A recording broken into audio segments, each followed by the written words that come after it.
Good morning,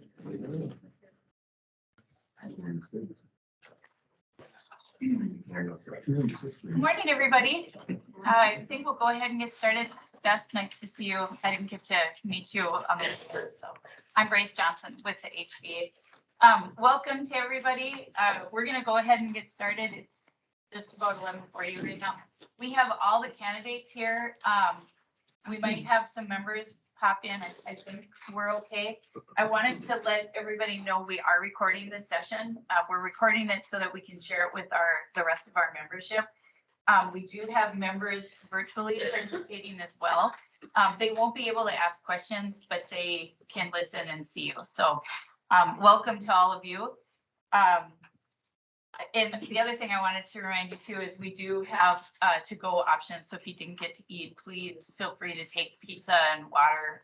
There's tinfoil set out and ready to go for you. I am Bryce Johnson. I'm the CEO for the Home Builders Association. I'm also the plan administrator for the F-M Home Builders Health Plan and Trust, and I'm the foundation administrator for the Home Builders Care Foundation. All three of those organizations are housed under this roof. There's a staff of 8 that work with us, but we too, the workforce issue is affecting us. So there's only 6 of us right now, 7 of us working in the building, but we usually have 8 full-time positions.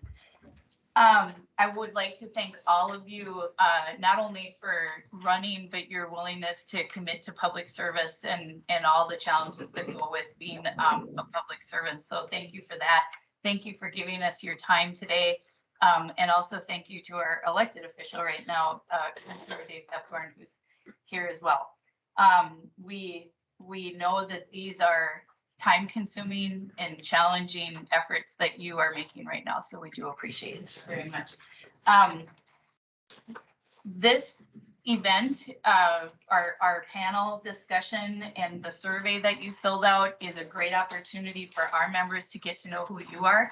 And hopefully you'll be able to get to know us as well. That's the purpose of this is that you have an understanding of who the Home Builders Association is and what the building industry does for the economic vitality of our region. We are, the Home Builders Association is the collective voice of our members. We represent about 750 member companies, very similar to the chamber in operation, except we are very focused on residential construction, commercial, multifamily, housing affordability, home ownership, and we're a voice to bring that to the surface and to help consumers get into home ownership, existing housing, new construction, whatever that case may be. That's the purpose of why we exist. Other issues that we face, the skilled labor issue is a tremendously big one for us. So, and what I really want you to walk away with today is that we are a resource for you as elected officials, appointees, whatever the case may be. We have data and information to share for you so that you can do your job better. We're one of the many organizations that collaborate, like the Chamber, the Realtors Association, and so on, that bring these different industries to the table to help regions prosper. So that's where we are. So if you need information, please just ask us. We're happy to provide that. For today's event, some basic rules. I will introduce each candidate and you'll have 60 seconds, and I apologize for the short window of time. But because we have this fabulous group of individuals that are running, we want to give each of you time. So 60 seconds to share your platform and ideas. And we really strongly beg you to just respect that time. We have a system in place. This gentleman, Eric Watney, our workforce development manager, he'll show you both signs so that when you're getting close to your time, if you want to show them the card, or maybe you did. There we go. We'll give you a little bit of time up here, and then I'll ring the bell at you when your time is up. Okay. And again, be mindful of that bell, and we're going to be very strict on that. Again, because we want to give everybody a fair chance to get their answers to questions. So when you hear that bell, quit or wrap up immediately. And I again apologize for that. After each candidate's had their opportunity to speak, we'll do about 30 minutes of question Q&A. Really, that's probably going to allow us 3 questions based on what we've got. I am planning to rotate and take turns on starting. I know I'm not going to get 11 questions in, so we'll see how this goes. But for the Q&A part, we're going to start with 60 seconds and see if we can keep doing the 60-second rule. And then lastly, we'll give you an opportunity to circle back and do closing statements, and we might go to 30 seconds for really tight for time. We just want to get you back to your real jobs and regular stuff that you need to get to. Members, we ask that once the candidates are excused, that you stay. We're going to have a conversation after. And if you do have questions, please text them. We're due to the fact that we have time constraints, text them to me versus raising your hand. Normally we would ask our members to introduce themselves. They have shared leadership roles and how they're involved in the HBA. We're not going to do that today due to the time constraints, but I wanted you to know that these are business owners, high-level employees that are involved in either building, remodeling, the trades, development. For a few minutes after, we could do a quick introductions if you want to meet. And again, I just want to emphasize that we are a resource and we appreciate all the time that these members are giving us as well to be a part of this. So with that, I'm going to go ahead and start with you, Jennifer, and we'll do the 60 seconds introduction. Okay. Thank you, Bryce. Thank you for hosting and having us here today. My name is Jennifer Benson. I am a Fargo native. I'm a current school board member. I grew up on the north side of Fargo, graduated Fargo North High, earned my degree at MSUM. I do believe that strong communities are anchored in a spirit of collaboration. And with my school board experience, business, and mental health background, I think I have a unique set of skills that could be offered, or that could benefit the City Commission. A few of my top priorities would be really facilitating financial responsibility around property tax management, special assessments, all of the things that are important that Bryce just mentioned.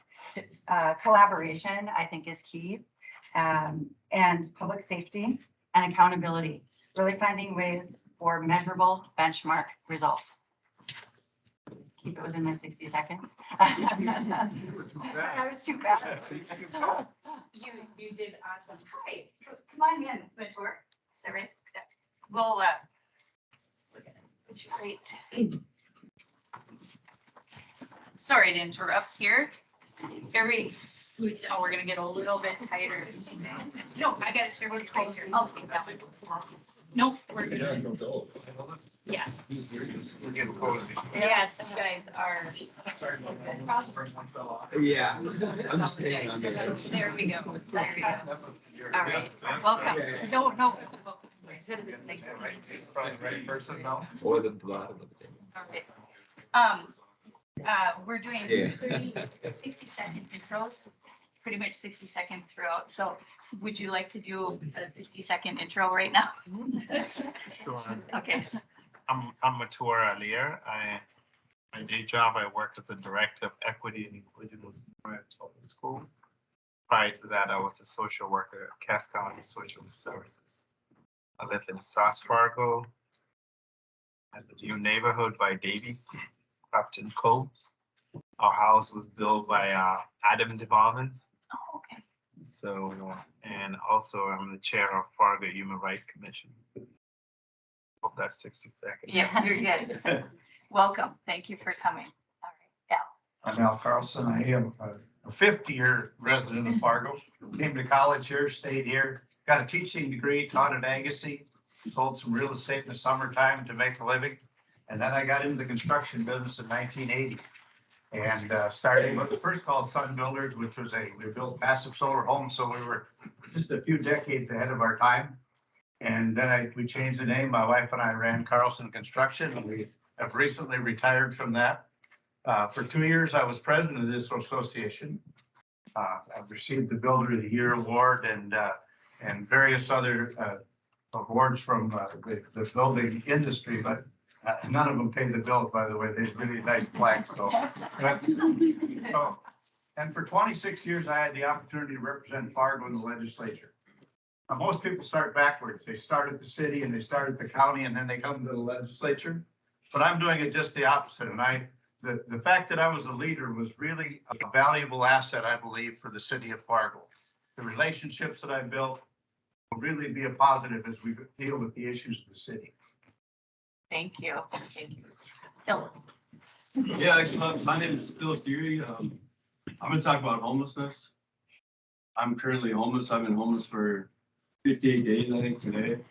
That is a major issue from what I've seen. I've been in and out of shelters.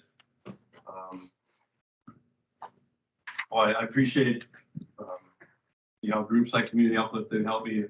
Today, I finally viewed an apartment. I might possibly not technically be homeless anymore. There's a roof over my head. I think that homelessness is like that word is just a bubble, you know. I've been fighting to get SNAP benefits. Transportation's always an issue with either miss the bus or the bus is earlier. There's not enough drivers or not enough buses. I guess that's my platform. One of the main points. Something's got to change with that. During the day, there's no place for us to go. You possibly have a job if you're lucky enough that someone would hire you because you don't have an actual residency. You can shelter's your address. It's like the stigma with homelessness. How I can change that or help the next person and follow my lead, man. All right.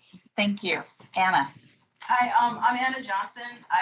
I'm a lifelong resident of North Dakota. I've lived in Fargo for 15 years. I came here to go to school at NDSU. I never left because I love it here. And I currently work for Aggregate Industries. I'm a dump truck driver, but before that, I was ready mix for the last 4 years. So I legitimately helped pour all of our new homes, sidewalks, driveways. I firsthand see the growth. And so I know that there's a workforce issue and I know that affordable housing is, and those are some of the platforms that I'm running. Thank you. Denise. Thanks, Bryce, and thank you all for being here. Excuse me. My name is Denise Kolpak. I believe my career has prepared me for this job. As a business executive and a communicator, I work with others to solve problems. I come from a law enforcement and military family, and service to community is part of my DNA. My core issues are sustainable smart growth, safety and security as Fargo grows, and the last is really celebrating all the things that Fargo has done well. I'm very much pro-business, pro-builder. I sat down with a couple of builders and developers in preparation for making my announcement, and I support innovative incentives for building. And as your city commissioner, I will always do my homework, be pragmatic, and make the best decisions that are in the interest of all of Fargo. Thank you. PG. Hi, my name's Tom, TG Majan, and I moved here with my wife 30 years, some years ago, over 30 years ago, and we bought a house that's over 100 years old, so I can't blame any of you. But I got a tinker on it all the time. We also have a house out by Nevis. It's a lake place. I call it the labor camp. And I decided to run for city commission instead of going out there and finishing it myself. A friend of mine told me one time, everybody should build a house. It's very, very enlightening. You guys build neighborhoods. I'm here as a neighborhood advocate. And I think what's more important than any of us here winning this next election is whether or not we can get a mechanism to have more neighborhood input. And I think the answer to that is a modern council form of government. And that's in general. And in specific, I'll wait for a chance to give you some specific answers to your industries. One. Thank you. Thank you. Beth? Hello, everybody. My name is Bess Marinoff, and as you can hear, I'm not from here. I was born and raised in Bulgaria. I moved to the U.S. in 2003 for NDSU, and just like Anna, I fell in love with Fargo, and I decided to stay. This is my home now. I'm currently in law enforcement, and you probably will be surprised to know that community safety will be my top priority. I feel that community safety is a prerequisite to prosperity.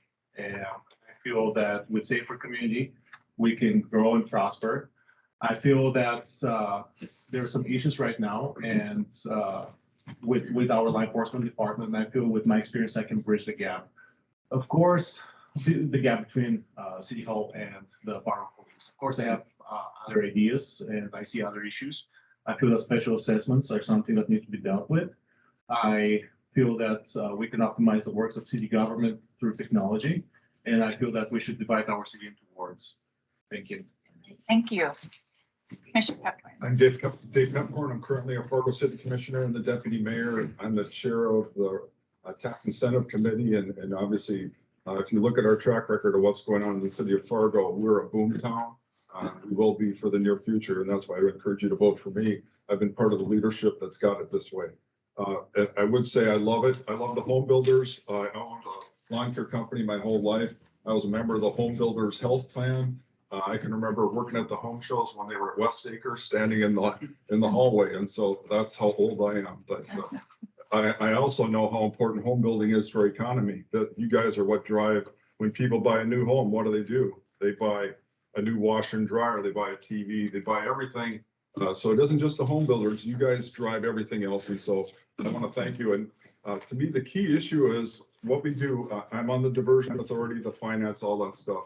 The key thing is we have 6 years that the diversion is going to be built. The key thing for you guys is how are we going to develop while that's happening? Because, all right. Thank you, Dave. More to come. Thank you. Jody. Hi, I'm Jody Plessity. I am a serial entrepreneur in the community here. I've been in Fargo the last 20 years, and prior to that, I grew up in Valley City, North Dakota. So not too far away. I raised on a dairy farm with my parents and my mom and dad, and really appreciated that way of life.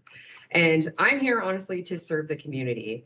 I was called upon to run for city commission, and I really feel like I can make a positive impact in this community. I also have a couple of nonprofits in the community that I've started, People's Rising Academy, which helps people heal from traumatic events.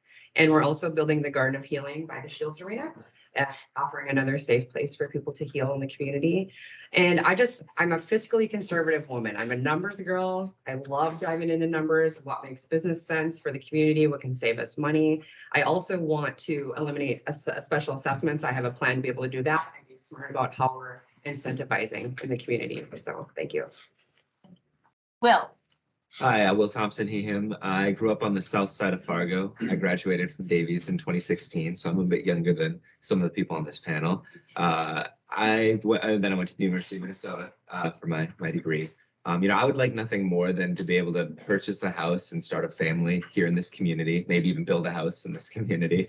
But I see certain financial and really some environmental obstacles in getting to that goal. And, if I'm unable to reach some of these foundational goals of the, American dream, I don't know how other people that have been less fortunate than I throughout my life are expected to meet them. So I'm running because I think it's time for some bold ideas.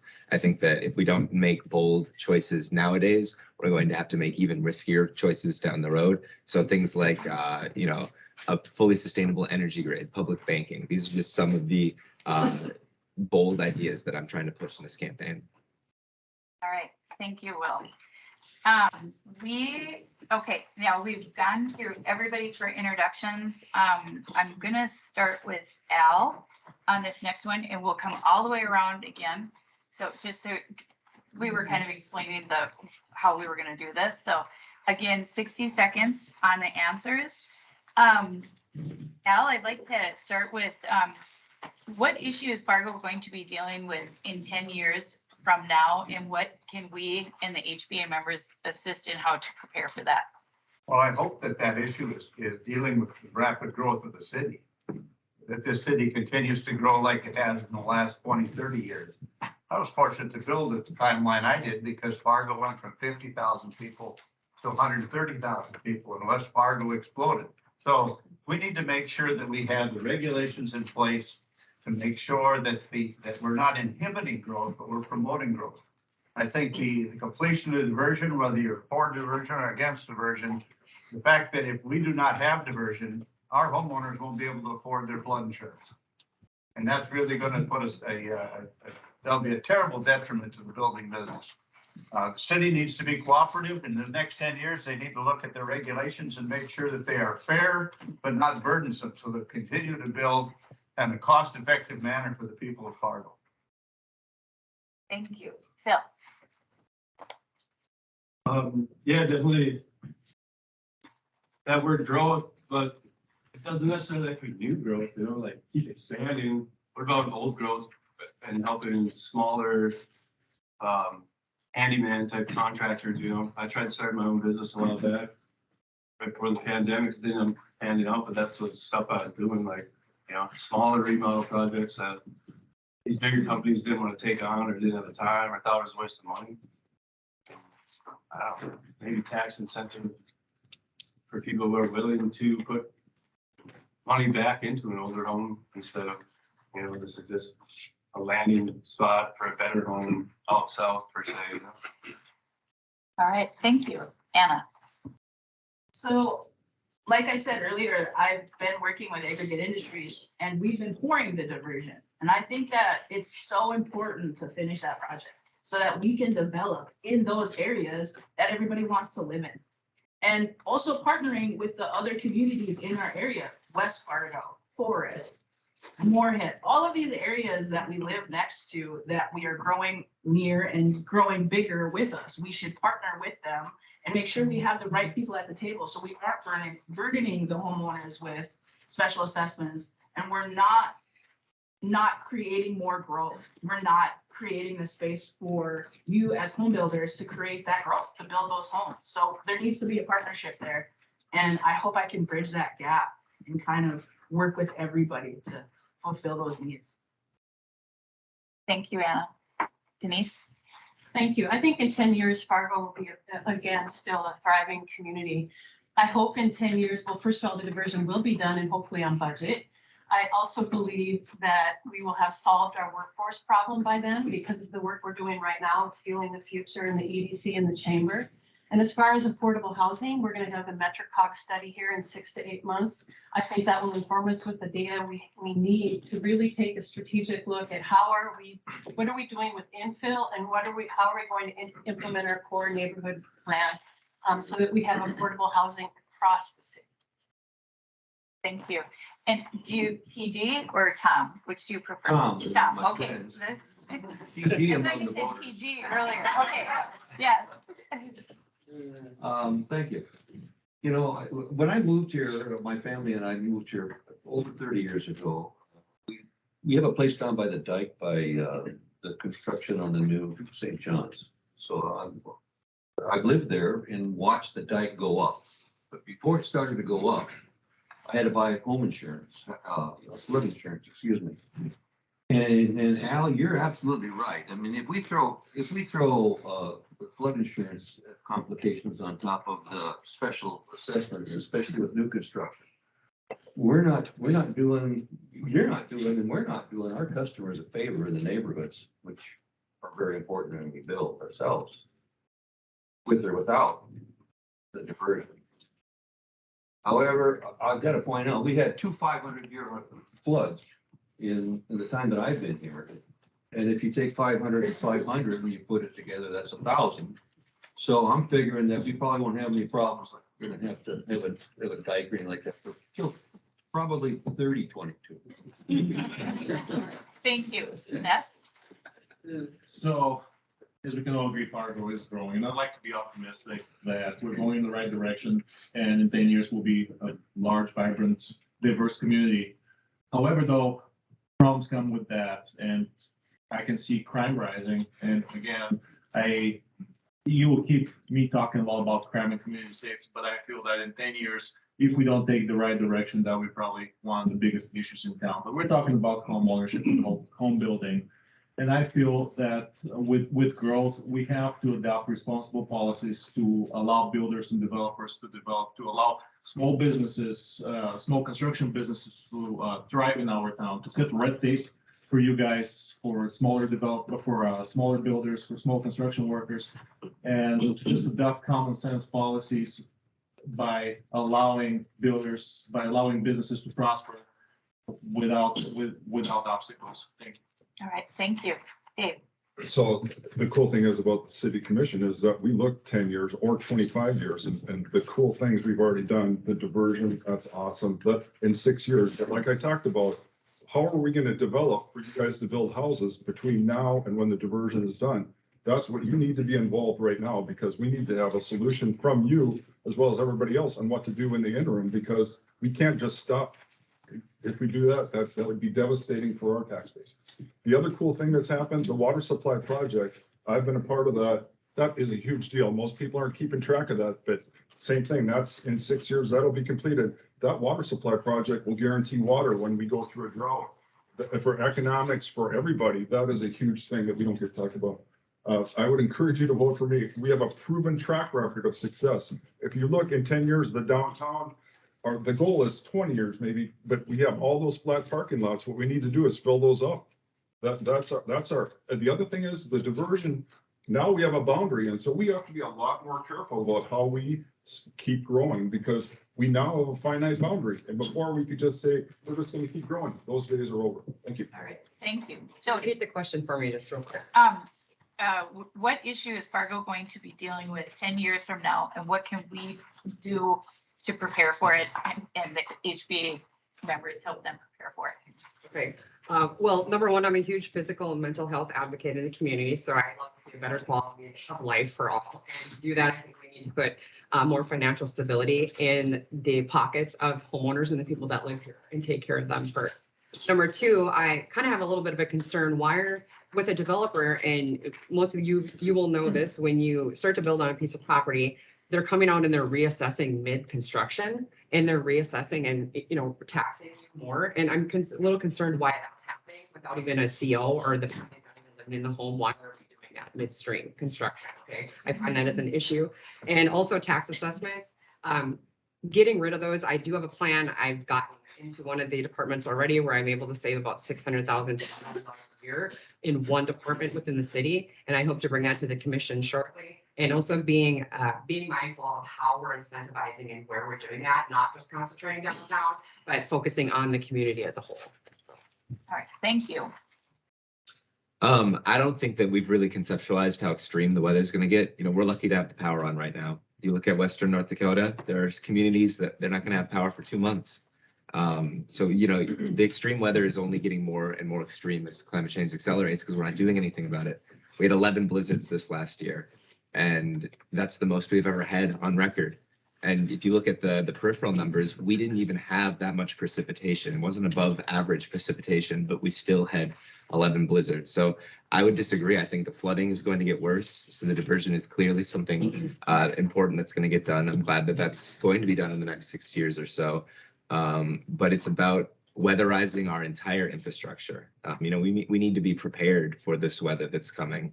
I don't know how many blizzards in a year it's going to take for people to realize that we're lucky to have the infrastructure that we do at this point. But if you look at Western North Dakota, and more extreme weather could do even more damage to our community. And that's not just flooding, it's all types of weather. All right, thank you, Will. The tour. Yeah, thank you. And I think our city will continue to grow, has grown for the last 10 years by 20%. And if you guys seen a lot of minorities moving into the city here. I'm one of those. I moved here in 2014. I was born in South Sudan. And if I would suggest one thing, I ran into a lot of issues trying to find a bigger house for my family, because I have 8 kids, and it was hard.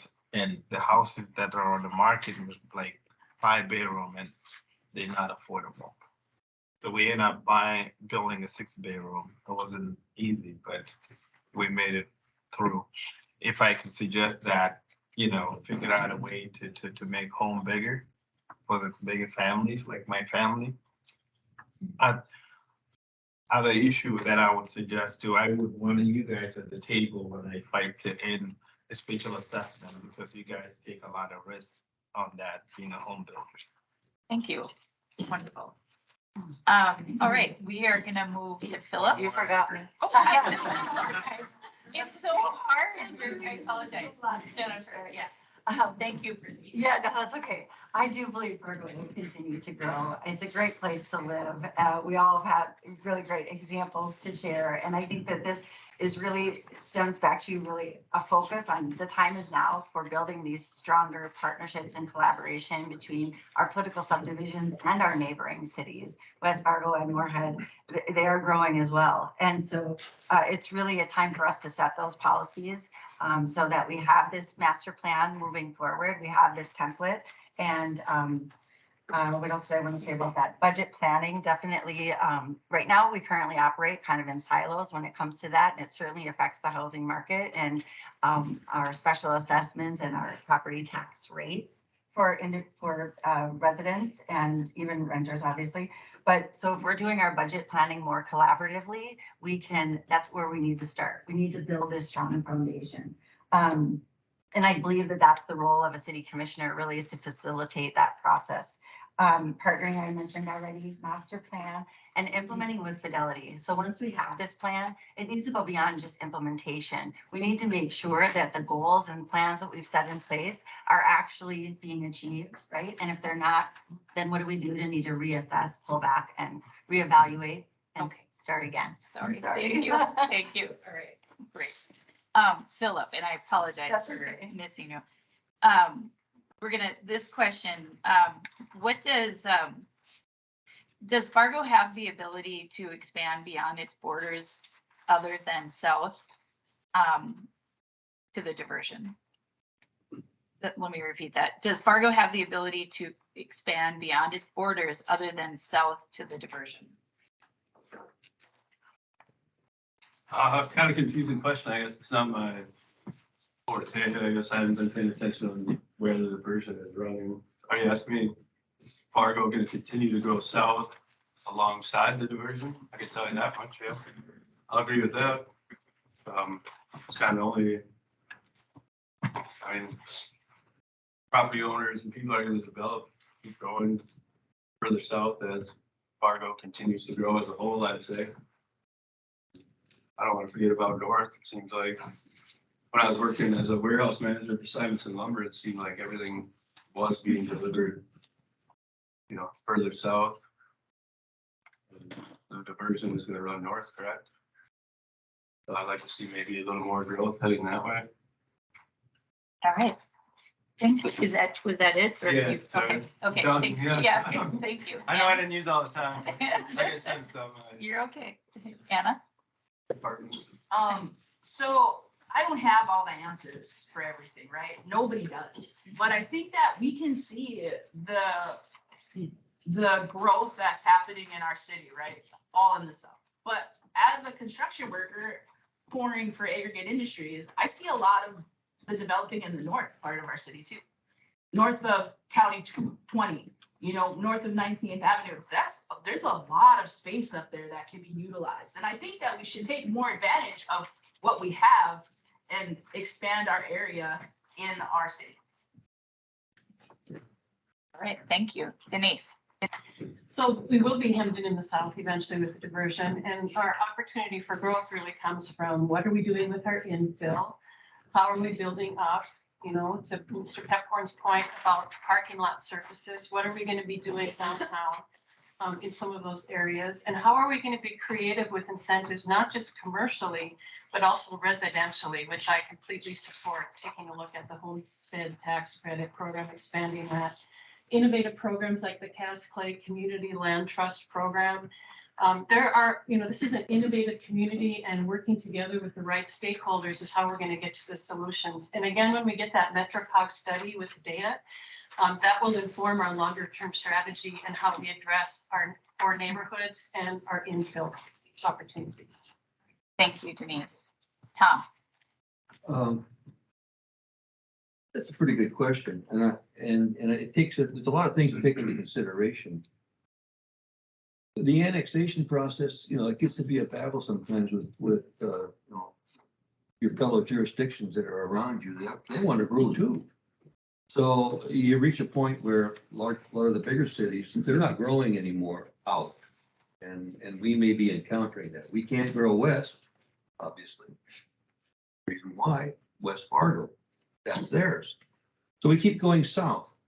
30 years ago, when I moved here with my wife from Bismarck, she's a school teacher, and I got a federal job, and her brother-in-law said, well, why would you want to live in Fargo? We live, close to downtown. He said, the interstate is so far south of town.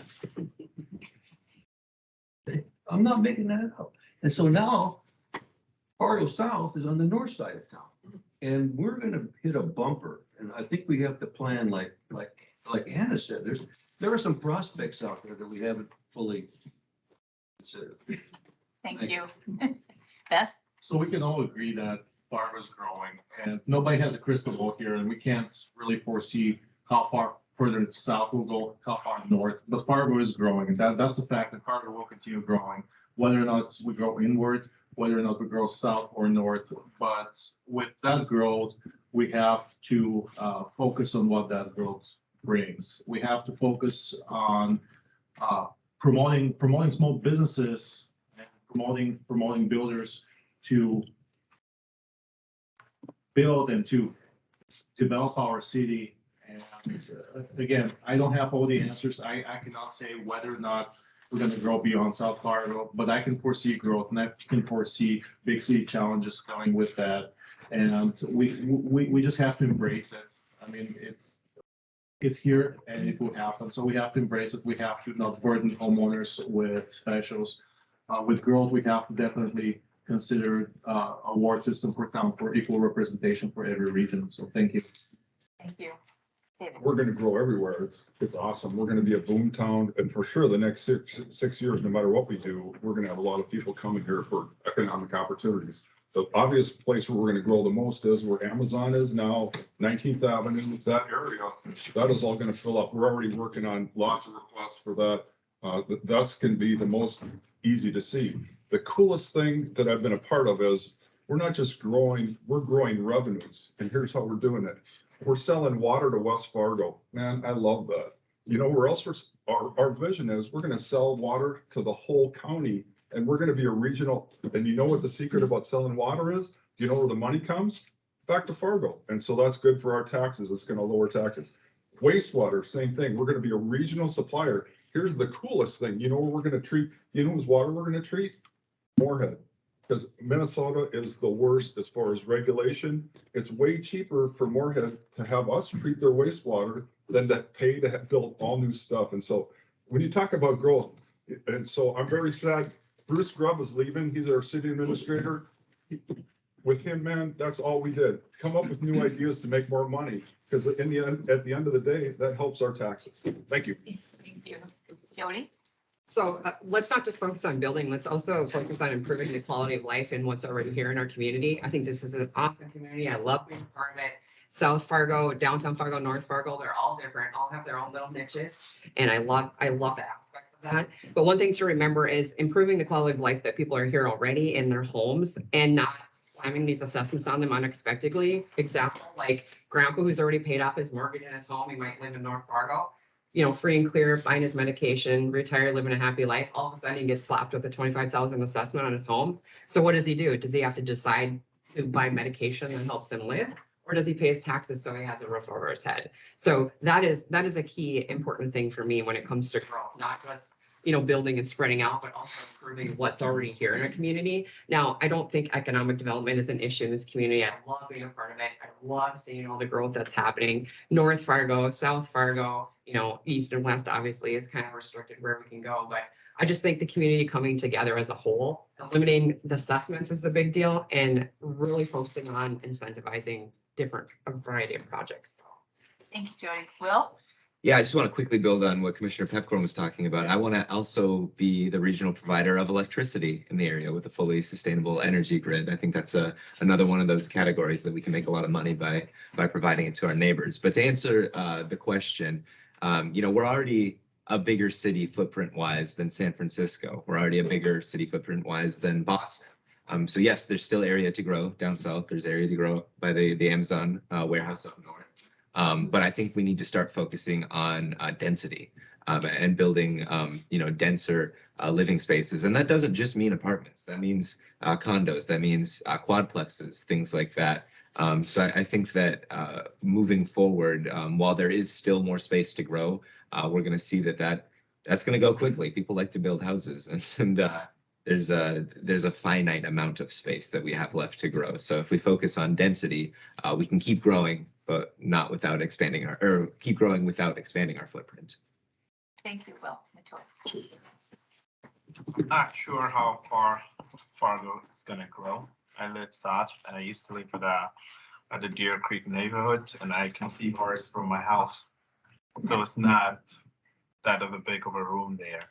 I'm not sure about the north side, but I think I can agree with Will, building more dense and more story building that will be able to accommodate large number of people, I think, and working with Divergent. And when we think of building around that area, how can we dense it more to be able to accommodate more? Because the population is continuing to grow. We can't go east, that's another state. We can't go west, that's a different city. So to that, we have to find innovative ideas, even partnering with other cities like Horace to buy some of the land and continue that way. If they can buy water, why not land? Thank you, Jennifer. Thank you. Well, the city has invested in collecting some data and studies, and you've heard some of us talk about that. That more to come within the next few months, and those that have been published, most recently the Economic Development White Paper, really share some exciting opportunities for Fargo to really be looking into, whether it is land banking or waterfront ways development, attracting people closer to the water or the diversion when it is done. And so that will become all part of the master plan. So I think there's lots of opportunities, not just south. I also think that there are approximately 30 parcels maybe left around the that have been designated to the Renaissance zone. And so there's certainly opportunities there. And those aren't all, obviously far south, they're not. So I think there's lots. I guess those are, 3 examples of opportunities that would be considered infill, and that we definitely should be considering founding in the master plan. All right, thank you. Now, You've got to repeat the question again, because I think we've covered everything kind of like the question. does Fargo have the ability to expand beyond its borders other than south to the diversion? Well, I think that there's always been, at the state level, there's extraterritorial laws that regulate how much land the city can go out and grab around it. And Fargo has the opportunity to do that. Obviously, he listed some of the things you can't do. You can't, it's hard to jump the interstate sometimes.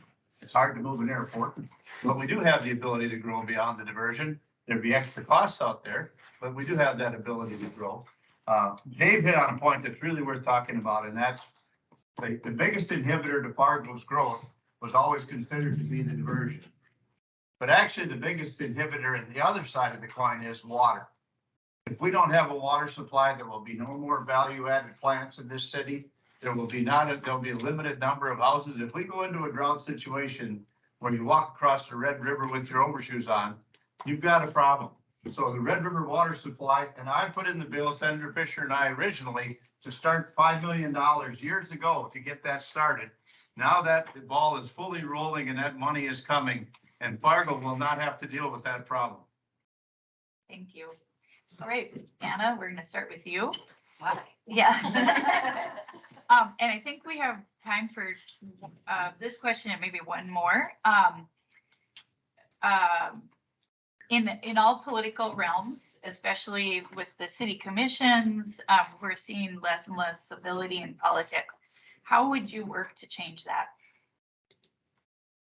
So I think that I have a good eye on both sides. So one of the things I didn't mention is that I'm a local artist in our area. I did the aid and the greetings from Fargo mural.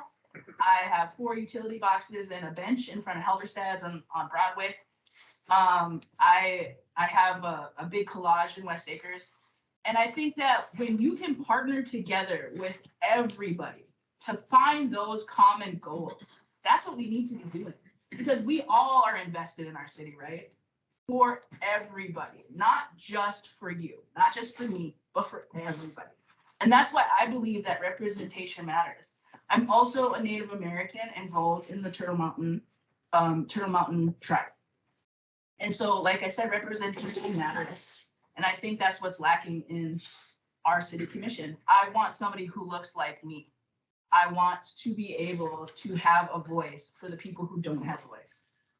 Great, thank you, Anna. Denise. Thank you, Bryce. I really appreciate this question. It's the reason I'm running. I'm running for this race not because it's a partisan race. I'm running because it's technically a nonpartisan position.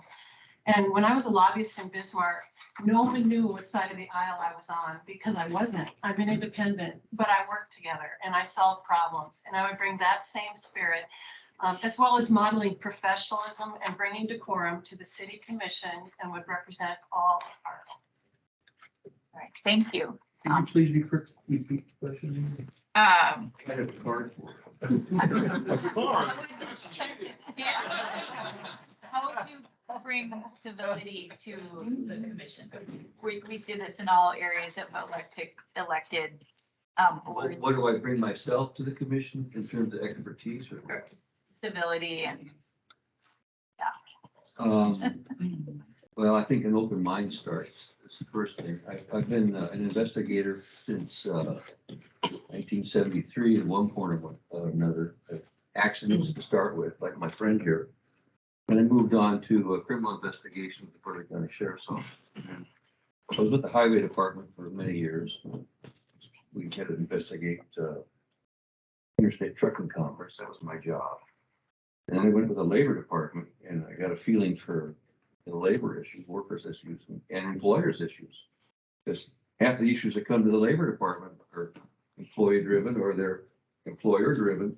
And sometimes I would make them both mad because they were both wrong. So I don't think we need any more. Oh, what's the word I'm looking for? We don't need any more commissioners. I think we need more neighborhood representatives that really are a part of the decision-making process. Thank you. thank you. And I'm going to repeat it again because this was a text from the audience. In all political realms, but especially city commissions and different elected boards, we are seeing less and less civility in politics. Will you work to change it? So we can all agree that there is a lot of polarization in politics, and choosing to run for a city office, I made a decision based on the fact that, well, there is the issues that I see, but then this is a nonpartisan office. And we can all agree and disagree on the bigger issues. We can all agree or disagree on what's happening in Washington or in Bismarck. But at the end of the day, we're all citizens of Fargo. And we're all here for the right reasons. Every single person that on this table has something to offer. And I feel that we just have to listen across the aisle. I might disagree with Commissioner or with somebody else here, but I want to listen. I want to get their perspective. And I want to engage in a civil dialogue. And together, I feel that we can we can find the answers for all the questions that we have. So we bring civility to communication and trying to do the right thing for our city, for our community. Thank you, Bess. So I think everybody has their own political persuasion, and so I have experience. Right now, we have 5 commissioners, 4 in the mayor, and if you don't get 3 votes, it doesn't pass. So I've learned how to, if you have to get 2 people to agree with you, or you're not going to get a whole lot done. And so I have had very good experience. To me, I love it. I love my job. I love the joust. I love it. If you haven't watched the city commission meetings, I have passion because I love this town. And I don't mind sticking up for what I believe. Sometimes you might disagree with me, but it's authentic and I love it. And I work very hard. It's a full-time job for me, city commission, and it's a great town. And if you look at what's going on, so Mayor Mahoney is if you don't mind me saying, he's a liberal Democrat. I'm the deputy mayor. He has appointed me the deputy mayor. That's very unusual because there's other liberal Democrats on the city commission. But if you look, we work together very well. We disagree on stuff all the time. But if you look at the big picture, look at Fargo. We are the envy. I would put our city up against anybody in this country. Thank you. Thank you. Jody. Well, I think healthy debate is always good. When we could come together and sit down at the table and actually roll up our sleeves and do the work though, and come out with an outcome rather than just everybody complaining to one another. That's one of the things that I want to do. And I try to unite people in this community already with my nonprofits, the organizations I have. I love helping people. I love helping them succeed. I helped many of my friends create and build their own businesses. I love to see them take their dreams and make it a reality. And I just like to see people happy and healthy. And I think uniting people is one of my strengths. I kind of am the ringleader. I like to bring the positive energy to the room and just remind each other that, you know, we're here to help one another and help your neighbor, you know, remember that term. And I think it's really important because we all need each other to make it a better community. It's not just about one person. It's about creating a team or a positive empire to just like make a difference. So. Thank you, Jody. Will? Yeah, I think that you can have passion without losing your cool and sort of boiling over. Passion is important, but civility is also important. You know, we don't want to be embarrassing the city in our representation of it. And so I think when it comes to how do you quote unquote restore civility, you know, people are who they are. They are going to just continue to be who they are. So if you throughout the campaign process want to vote for someone that you find is, you know, more in this quote unquote civil manner, more I don't even know what the word would be, a little more approachable and less not less passionate, but less overheated in it. You vote for the person that you think is like that. You know, in terms of political persuasion, you know, I've been outdoor knocking. I've knocked down a couple hundred doors, and I've only had one person ask about political persuasion. I think people are ready for solutions instead of fighting politically. I think people are ready for bold solutions. Thank you. Tor. Thank you. That's a great question. I consider myself an outgoing person. I'm willing to connect to the people that agree with me in a civil way. And I see that is missing in our current city leadership. Not will I just bring civility, I'll bring maturity to the table too. And to that, I have connected with many members of our community, like myself coming to this country, not knowing the language, willing to work hard like everyone. I believe that I am the true believer of living an American dream. You guys don't see that because I had went through the war where I came to this country with nothing and to try to build everything. The same thing I carry with me when I say, how do we build an inclusive, vibrant community that recognize everyone that lived in it? And that's when I applied to serve at the Human Rights Commission for our city. There was a Human Relations Commission, but we changed it to Human Rights Commission. We don't have a lot of wiggle power there, but we have solved a lot of other issues under the table, more than our city commission. So I do believe that it is important in our position to be open-minded, certainly, absolutely, and having these tough conversations.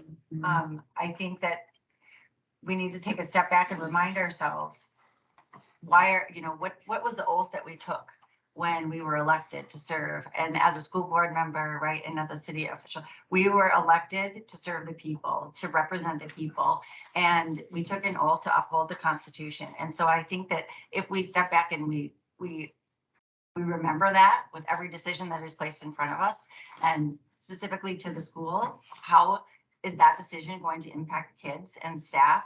Is it going to be positive, neutral, or negative? You can leave that sort of divisiveness, or you should, right? If you're approaching it in this way, in a more objective way, leave that aside. We are supposed to be nonpartisan in these races and in this position and as a school board member. And I think that when we allow those things to seep in is when we get the problems that we have seen across the board. So it's just really reminding ourselves about the oath that we took. Thank you. Al. Well, I think that everybody up here comes with a philosophy of government. Whether it's a nonpartisan race, but it really is not, because you believe in more regulation or less regulation. You believe in more programs or less programs. You believe in a balanced budget or not a balanced budget. believe in more spending or less spending. So you do have a philosophy. You can say, I'm kind of in the middle or I'm not in the middle, but you need a philosophy if you're going in that office. You've got to believe in something. And I learned a long time ago in the legislature that it's good to disagree, but it's not good to be disagreeable. You need to make sure that you have the facts, present your case. A good debate is nothing more fun than a good debate. And like Dave said, you need 3 votes to get the job done. That's the job of a commissioner. If they have a strong opinion on an issue, is to give them the facts, state their arguments, and try and get those other 2 votes so that you pass good public policy. That's what it's all about. Thank you. Philip. It's gonna sound kind of cliche, but it all starts with communication from the bottom to the top and vice versa. I've been to a few city commission meetings now. Seems like there's an open mic policy, I kind of, I guess, ask the people of the community of Fargo to step up to the podium and help an elected official along. Like, I don't know exactly what's wrong with Fargo. There's major issues, obviously, that we're addressing here today, and we have been, but what are the smaller things that are probably causing these major issues? And without someone explaining to me the class that they're from or the issues they're having, I could say I'm going to fix all these things and do it my way or this way. It could be the wrong way. So I guess I would ask, more public assistance or public help, and explain the pros and cons to each difficult situation or a different situation. All right. Thank you. Denise, we're going to start with you on this question. For those of you, a few of you have served in elected roles already, or are serving. What achievement are you most proud of? And if you haven't served in an elected role, give an example of an achievement where you served in the leadership role. So Denise, let's start with you. So I currently serve on the Fargo Arts and Culture Commission for the city. And I also was board chair of United Way here in Fargo Moorhead.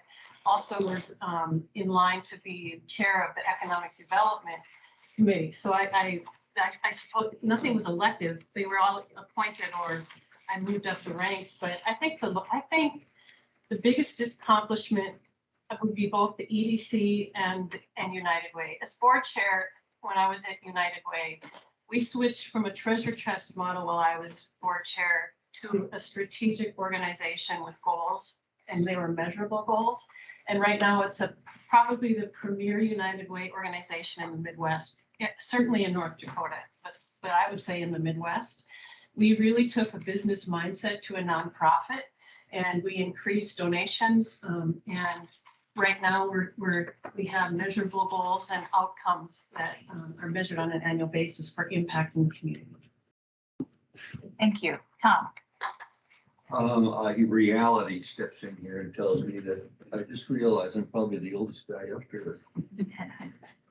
So the first leadership,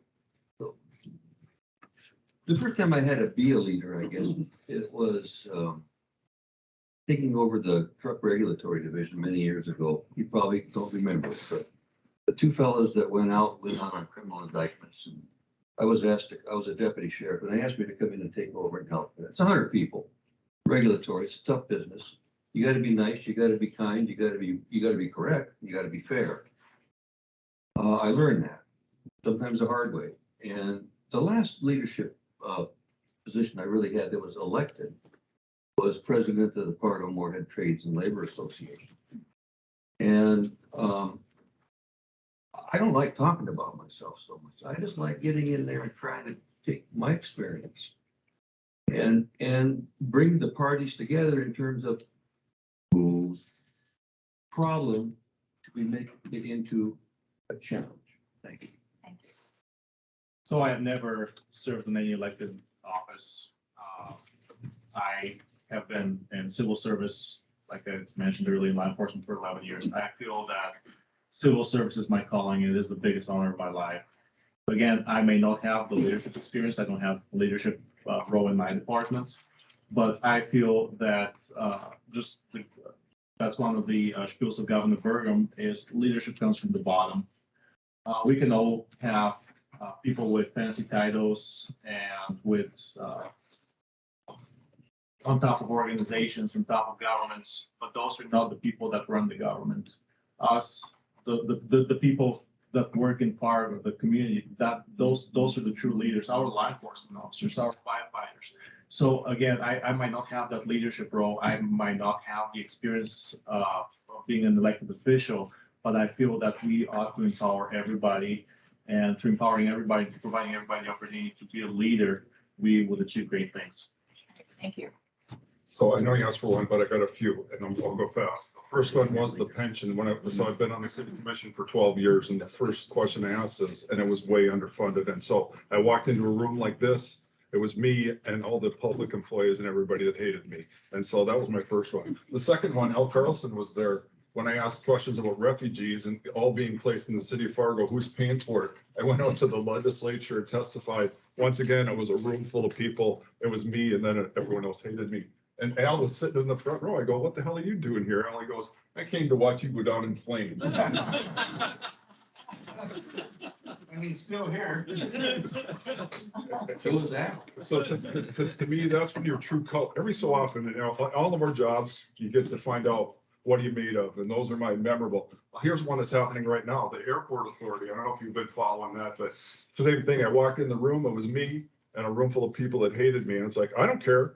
If you're doing bad stuff, I'm like a pit bull. If you're doing something bad, I'm on it and I'm not going to let go. And then when they start attacking me, which happened with the refugee thing, saying it was a racist and all that, it's like, all right, but then you still got to ask the questions. And the key thing that happened, do you remember LSS right on the interstate, their multi-million-dollar thing? You know what happened to them? They went bankrupt. And all those people that were getting services, you know what they were done? They were left in the lurch. So thank you. Thank you. Jody. So I've never been an elected official, but I did have a chance to make a positive change in my life. I had a second opportunity at life, you could say, and that was been the most important leadership role that I ever had the opportunity to do about 8 years ago. I lost 150 pounds through diet and exercise. I was suffering really bad. I was in some toxic relationships. I lost 4 children, and I really just had a second opportunity at life. So from there, that started to escalate into my nonprofits and wanting to help other people and make a positive impact in the community. And I'm very grateful to be where I am in my life. I've been a successful entrepreneur. Obviously, that takes a ton of leadership. I always said my title was head janitor, because when you have a business, you're all of those things. And I've started 5 different businesses and sold them and started a couple nonprofits. And one of the other things I just wanted to leave you guys with is, the same bus stops in front of our doorstep every day. That's the bus of opportunity. And I think it's whether or not you choose to get on that bus, you can make a difference. So thank you. All right. Thank you. Will. Yeah, I could talk about different fundraisers I've helped organize. In college, I organized fundraisers for mental health, fundraisers for the Aurora Center, which helps victims of sexual assault. I could talk about in high school, the things that I did as the student body president. But I want to, the thing that I'm the most proud of, in sort of the similar vein, a second chance at life. I had to withdraw from college my second semester of junior year with substance abuse problems. And I was really suffering, and I was able to conquer that, though, because I was given an opportunity and given the material help to overcome that. And I'm proud to say that I went back to college and I finished even on time, quote unquote. I withdrew from a semester, but I was able to finish within 4 years, and I'm pretty proud of that. So yeah, but I could talk about other things, but to me, especially in a community that's dealing with a lot of mental health problems, I think the thing that I'm most proud of is dealing with them myself. Thank you. Matur. Thank you. That's a good question. I have never served as an elected official before, but I try to do things in my own capacity, if I'm able to, at a personal level. One of the things that I'm proud of, when LSS closed, I was able to bring LIRS over. LIRS is a Lutheran Immigrant Refugee Resettlement Services that is continuing the work that the LSS was doing, and that's just the resettlement piece of it. I'm a board member. I have been a board member for 3 years now, and it's a national organization. to that, when the LSS closed, we were able to have continuation of people coming through. And this new American that are coming through, refugees, they tend to get a job within 2 months. And they're not eligible for any kind of assistance. So we're not supporting them through our taxes. So they're able to coop in and they're able to work and pay taxes and contribute to our city. And Thank you. Jennifer. So a few of the things that I'm proud of as a school board member, and that is, and in other areas of my career as well, I advocated and supported for the standard of effort report under our previous superintendent. It is an analysis of Fargo school districts compared to others across the state, related to number of staff in which positions and expenditures across the board, whether it's transportation or education, in a variety of areas.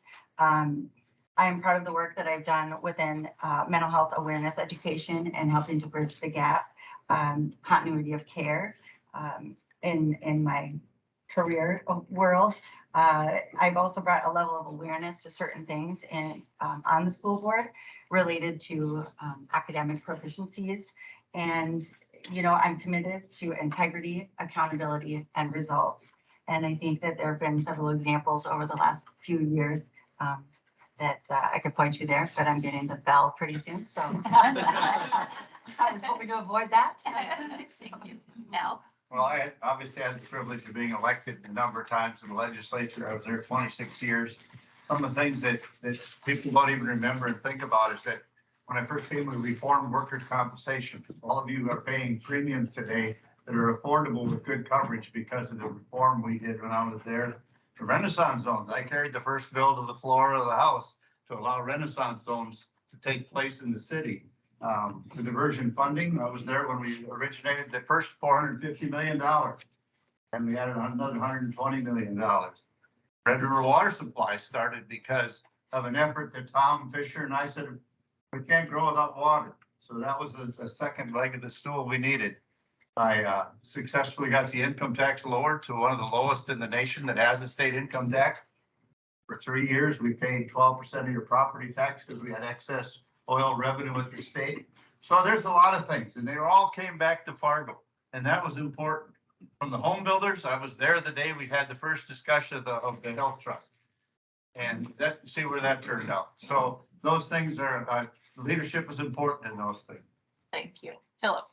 Yeah, I've never held public office or an elected official, but I did stay at roadway in last night.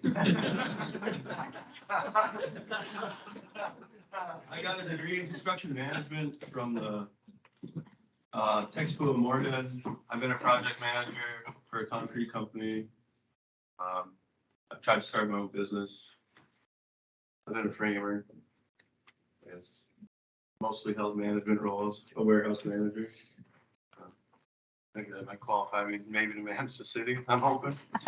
Vote for me, right? Thank you. Anna? So I haven't been elected to any positions, but I was appointed to the Native American Commission. So I was on it for the last 3 years.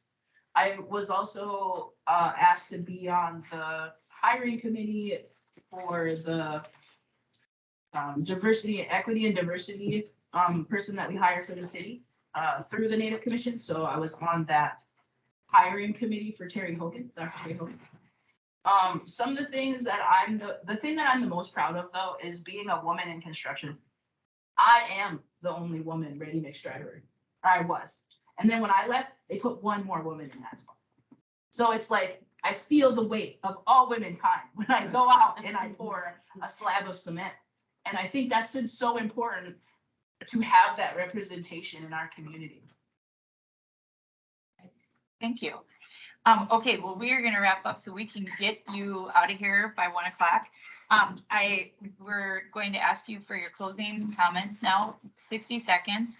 We'll start with Tom. And I ask too that you just throw in one thing on in your closing in 60 seconds, how the HBA will fit into your vision in the next 4 years.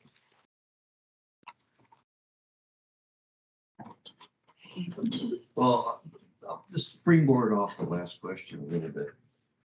I was most proud when my fellow employees, my fellow workers, my fellow wage and hour investigators elected me to be the union steward and to represent these workers in probably the biggest, ugliest bureaucracy you could ever imagine. And it wasn't a challenge of problems that were created by the processes that we had to work with. It was the fact that people took a chance on me, and I was proud of that. I still am. And you wanted me to say what now? Just how the HBA might fit into that vision. Well, I'll tell you what, I'll be a union steward for you guys too. Thank you. Thank you. Beth? So, as you can probably think, I'm running on being tough on crime, and I'm running as the law and order candidate. I mentioned it before, I'll mention it again, and I hope that sinks in, that community safety is a prerequisite of prosperity. You can build as much as you want. You can have the best housing in town. You can have thriving businesses, but if our community safety is jeopardized, that's the problem. I feel that I can bring something to the table. I have an issue that more often than not, our leaders listen to the far, far left voices, to the Twitter warriors that are coddling criminals and are protecting and are not advocating for personal accountability. I believe in personal accountability. I feel that if I bridge that gap between City Hall and the law enforcement, as long as some of my other ideas that I mentioned earlier, I feel that I can bring something to the table and I can help our community prosper. Thank you, and vote for me for June 14th. Thank you. Dave? Thanks, and I'm Dave Pepcorn. I'd appreciate your vote. I love the home builders. I'm surprised we didn't get a question about special assessments, but special assessments are very important, and here's why I support them and want to leave it the way it is. Special assessments, the way we have it set up, allows small builders like a lot of you that do 1 to 5 houses to be in business. If we eliminate special assessments, which is a lot of these people, that's what you do to be popular. If you eliminate the small builders, that's what happens. If you eliminate special assessments, what you do is you force it up to the big developers. Then you would have a handful of developers in Fargo and around the area. The other thing is we're in competition with Moorhead, Horace, West Fargo. If we eliminate the 2-year home exemption, what do you think is going to happen? Our competitors are going to eat our lunch. And so I'm surprised we didn't get a question about both of those because they are very important to you guys. Once again, man, I love the home builders. I've been a member of the Home Builders Association longer than I've been alive. Thank you. Just to play off that, my plan to get rid of assessments is not to put it back in the home builders, but to refinancialize what's going on with the city already and the ridiculous amounts of spending and to pay for the infrastructure and things like that needed through already means not putting it back in home builders. The other thing is I want to eliminate, there needs to be less government and legislative control over our lives as a community and as people. I think the free market needs to decide where things are being built and how the city flows and the connection of that. And the only box I'm going to put myself into right now is a fiscally conservative box. And I will stand within that box because if it doesn't make business sense, and at the end of the day, if it's not making money, then why are we doing it? Period. So vote for me, Jody Plusty. Thank you. Thank you. Will? Yeah, well, one of the things I'd love to work with the Home Builders Association on is more energy efficient housing. Things like passive housing, other things that you can do that lessens the cost of heating and cooling your own home, to save money for the residents of the city. But yeah, I think it's going to require bold ideas. It's going to require reframing things. And why do we do things if it doesn't make economic sense? Well, you invest in certain things. You invest in a better environmental well-being. You invest in infrastructure.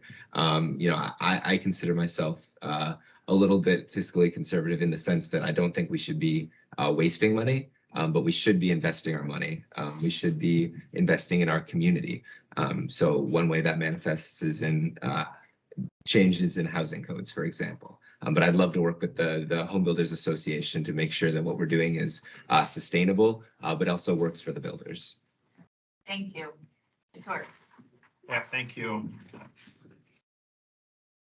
I think I'll work great with Home Builders Association because I'm one of that person that will meet you in the middle. Let talk. Because my plan have any spatial assessment, and I don't think the spatial assessment money goes to you guys. They don't go to you guys. If they are affecting you in another way, we need to talk. And how can we find a better solution to that than just going on and say, let's get rid of it without assessing all the avenues. Also, I wanted to focus on workforce. And if more people are able to work in our city, they're able to buy more homes. And I believe you guys are the pioneer of our city. All of those beautiful houses that you guys are building are going to be filled quickly. And that's where I wanted to meet with you guys and also talk about everything that I'm going to do with the commission. How is it affecting you? Is it for greater good, or is it just for looking good for a certain group of people? Thank you. Thank you. Jennifer. Well, I welcome the opportunity to continue public service for Fargo. And I do think relationships and initiatives can and should reach beyond city limits. As a city commissioner, I believe that it's the commissioner's job really to facilitate the process. I absolutely would welcome the opportunity to work with HBA closely. I think you're a key stakeholder in the future success of Fargo and have done some amazing things in Fargo and will continue to do so. And so having that voice at the table is absolutely something that needs to happen. And I'm committed again to results and really accountability. So we need again to have that master plan, and your voice is key in that area. And so I would appreciate your vote on June 14th. I hope that I continue to earn it between now and then. Thank you. Al. Well, the first thing you always do is ask for your support and your vote. That's the first rule of politics. You know, this is not a career move for me. I had a long career in politics in the legislature. I'm going to go in for 4 years. If I'm your commissioner, I'm going to work hard. I'm going to study the issues. I'm a budget hawk, but I also think I'm a problem solver. You need to talk to the right people. You need to gather the information, and then you need to make good, solid decisions for the future of the city of Fargo. And I think I have the skills to do that. And I've developed those skills over many years of the process.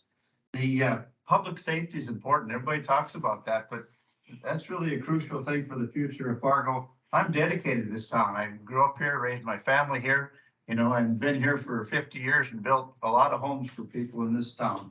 So I would appreciate your support. I think there's no greater compliment that a politician can receive than instead of calling a politician is to call him a statesman or a stateswoman.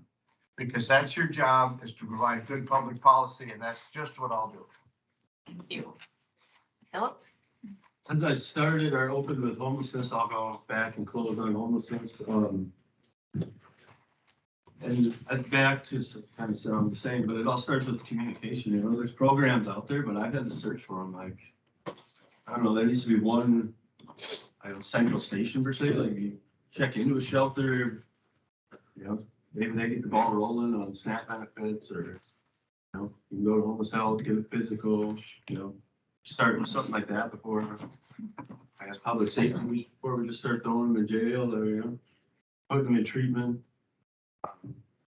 I guess, you know, along with the HBA, maybe some developers taking a chance on, you know, handy rent health tenant, you know, and easing the burden on application fees. Like, you know, I have a part-time job, then I gotta pay this guy $35 application fee. He might not even call me back or answer you, you know? Or how do I know I'm approved? It takes 10 days to get approved. Or a background check or credit check. Why are they running my credit when ND Rents is paying the whole thing? It shouldn't matter what my credit was or my situation was. ND Rent credits is helping me now for a year rent. So. All right. Thank you. Anna. Thanks. I just want to thank you guys all for coming. I really appreciate all of your time, as I know is super valuable, and we're all busy people, and so are you. I'm not going to give you guys a spiel, and I'm not going to tell you things that to vote for me, or I'm not going to say all the things that I can do for you, because I don't know. I don't know what I can do, but I do know that I can bring people together. And that's what I want to do for us. Bring everybody together. There's too much divide. There's no reason we can't partner with everyone and each other. There's no reason. And representation matters. whether that's in business or in the government, you want to see somebody who looks like you in those positions. Thank you. Thank you. Denise?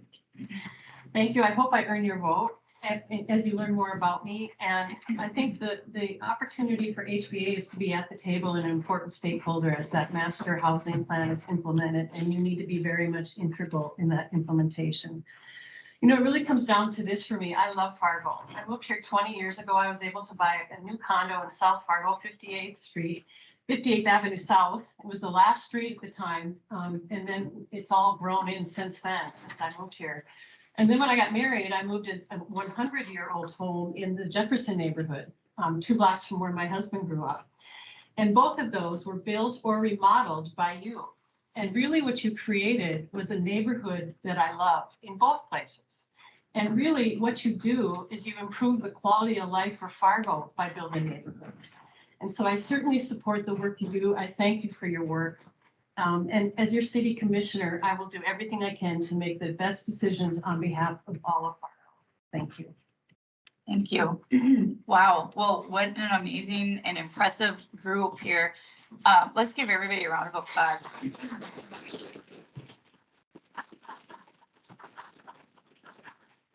Just some final quick comments. Again, really impressive and so interesting, and we greatly appreciate that you've given us the time to give some background on who you are and what is really in your heart and what you want to see our wonderful city look like. So we appreciate it. We look forward to working with whoever wins, whatever the outcome is. I hope that we can work with you in another capacity if you don't get the role that you're hoping to get today, whether it's inclusiveness, affordability for housing, the homelessness issue, the home ownership issue, workforce, skilled workforce. Those are all things that the association addresses. And this is just wonderful that there's so many individuals that are willing to put their name out there and work for this. So again, contact me if you would like any further information on what the industry is facing, what we're hoping to achieve. We have a lot of data that we can provide. Thank you to our members today, and a reminder to stick around once we've finished. And with that, we wish you the very best in the election, and great job today. Really appreciate it. Thank you.